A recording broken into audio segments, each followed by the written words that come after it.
Round 3 got underway of the iRSS Season 6 at Circuit Gilles Villeneuve, with Miko heading up the field, who was followed by David Wormold in 2nd place, Ashley Blakely 3rd, John Vitrano 4th, Esteveson Oliveira in 5th, Justin Sutton in 6th, Elvin Veletanlich in 7th, Oscar Hidalgo in 8th, and James taking up the rear, having failed to set a time in qualifying.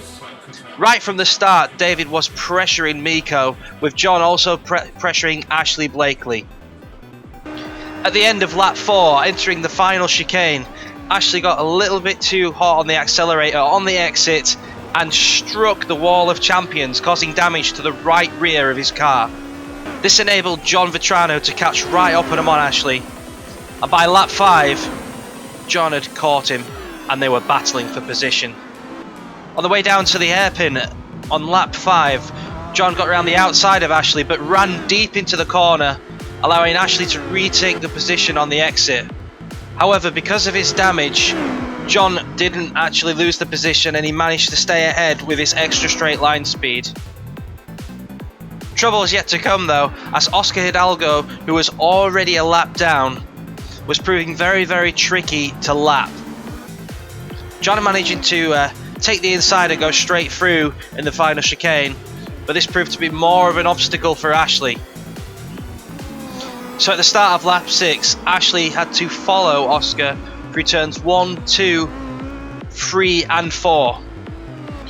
Because of his extra speed, Ashley made contact with the rear of Oscar, exiting the first chicane of the lap, and Oscar finally yielded, which also let Justin Sutton through to pressure Ashley, who caught the grass, breaking into the Point de la Concorde, which allowed Justin through to take the position.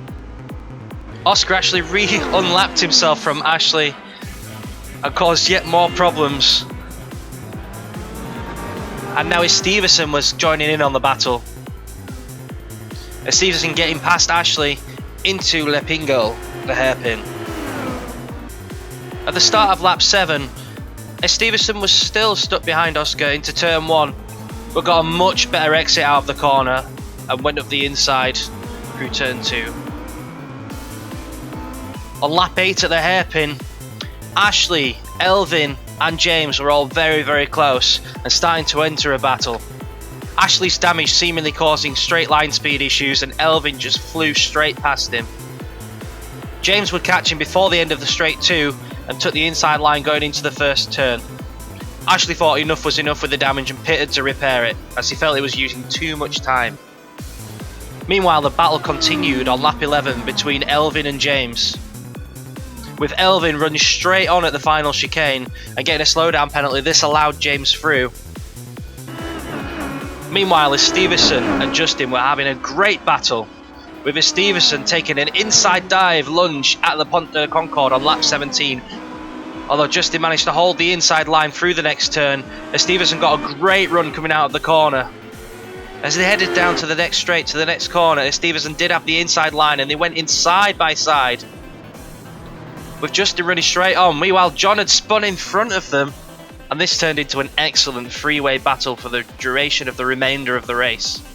Esteveson was unsure if he had made contact with Justin in the previous corner, so he allowed him back through into the next corner at the hairpin.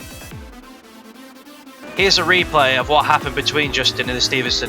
Esteveson ducked out of the slipstream and took the inside line into the corner, and it's clear that Justin clearly just outbraked himself, then had to dodge and spun around John.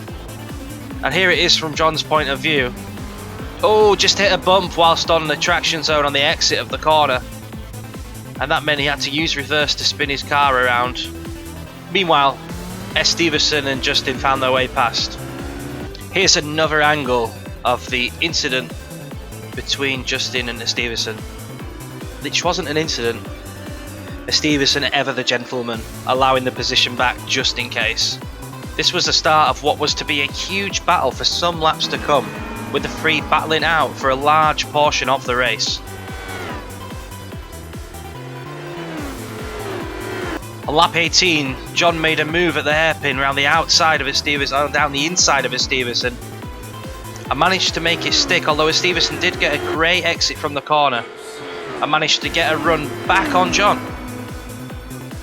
Meanwhile, the three of them were catching Oscar again, who was now 2 laps down. This time Oscar complied and moved out of the way. On lap 19, Ashley had a half spin into the pit exit. This again left him stuck behind Oscar. On lap 19, John had a massive moment on the exit of the hairpin, which allowed Esteveson to get by him at the end of the straight, with a very brave move late on the brakes. However, coming into lap 20, John had a much better exit out of the chicane, but was not far enough alongside to make a move on Esteveson into turn 1. On lap 20, John did have a look up the inside at the Pont de Concorde, but lost the rear, so couldn't make it stick. He had some work to do now to catch back up to the pack in front of him. Meanwhile, David had a big moment and caught the wall, causing significant damage to the right-hand side of his car. At the end of lap 20, David pitted for repairs, feeling the damage was significant enough, and also took the opportunity to put new tyres on the car. Miko was considerably further up the road. David had lost 4 positions whilst in the pits. Came out of the pits in 6th position.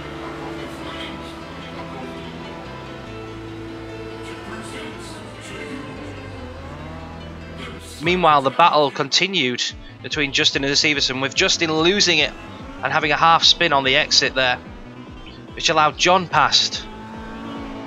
And David, who had just pitted, had one of his positions back now and was in 5th position. Ashley did have to brake to avoid his teammate. At the end of the back straight on lap 27 into the final chicane, David was taking a look at John Vetrano. John a little wide and got a bad exit out of the final corner. David was a long stride going down the pit straight. Braked into turn 1, took the inside, and the move was complete, albeit without a little bit of drama, as David had to catch a slide on the entry to turn 2. On the final lap, Esteveson started slowing down to try and allow his teammate to catch him. However, on the team radio, David did tell Esteveson to take the position as he felt he deserved it more on the day, but it was an excellent showing of teamwork from Esteveson, who was willing to sacrifice his 2nd position for his teammates' championship chances. They crossed the line 2nd and 3rd together after an excellent win for Miko, who finished 45.3 seconds ahead of the rest of the field in a very dominant display.